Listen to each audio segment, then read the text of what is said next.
Бүгін еркек кишинин иши жүрүшпөй, проблема үстүнө проблема келип, көчөдөн өзүн таппастан, үйдөн өзүн таппастан, жер жүзүнө өзүн ордун таппай калган учурда аялдар анын башыга чыгып, эрин башкарып алыштын жолун издеп калат да.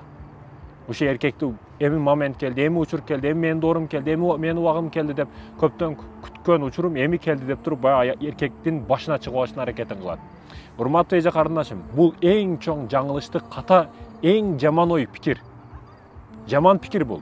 Урматтуу эже карындашым, эгерде күйөөңүз 100% иши сонун болуп турган учурда кокусунан 70%га иши ылдыйга түшүп кала турган болсо, 30% жоголду, 70%га түшүп калды. Анда сиз 50% ылдыйга түшкөндү үйрөнүңүз. Эгерде күйөөңүз иши жүрүшпөстөн 30%га түшүп калса, сиз 10%га түшкөндү, ылдый түшкөндү, күйөөңүздөн дагы ылдый түшкөндү үйрөнүңүз, урматтуу эже карындашым.